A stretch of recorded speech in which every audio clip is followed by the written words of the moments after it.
Friends, আজকে আমি জুডোর favourite dish রান্না করছি। প্রথমে আমি চিংড়ি মাছটাকে ধুয়ে নুন হলুদ মাখিয়ে রেখেছি। এরপর মাইক্রো ওভেনে অল্প করে জল গরম করে নিলাম, নিয়ে তার মধ্যে নারকেল কোড়াটা ভিজিয়ে দিলাম।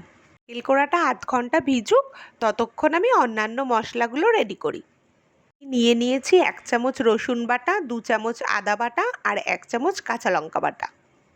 প্লেটে নিয়ে নিয়েছি অল্প কিছু গোটা গরম মশলা, 2টো তেজপাতা, কয়েকটা কাঁচা লঙ্কা চেরা আর টমেটো কুচি। কড়াইটা ওভেনে বসিয়ে গ্যাসটা জ্বালিয়ে দিলাম। সর্ষের তেল দিলাম আর পাশে নিয়ে নিয়েছি কিছুটা পেঁয়াজ কুচি।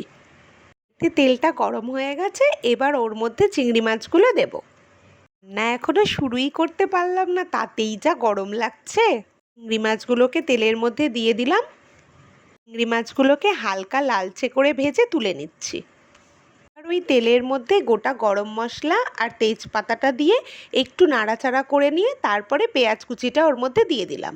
পেঁয়াজটা লালচে করে ভাজা হয়ে গেলে ওর মধ্যে টমেটো কুচি, চিড়ে রাখা লঙ্কাগুলো, হলুদ আর নুন দিয়ে দিলাম। টা দেওয়ার কিছুক্ষণ পর যখন টমেটোটা গলে গেছে, তখন ওর মধ্যে আদা রসুন লঙ্কার পেস্টটা দিয়ে দিলাম। পরে মশলাটাকে ভালো করে মিশিয়ে নিলাম।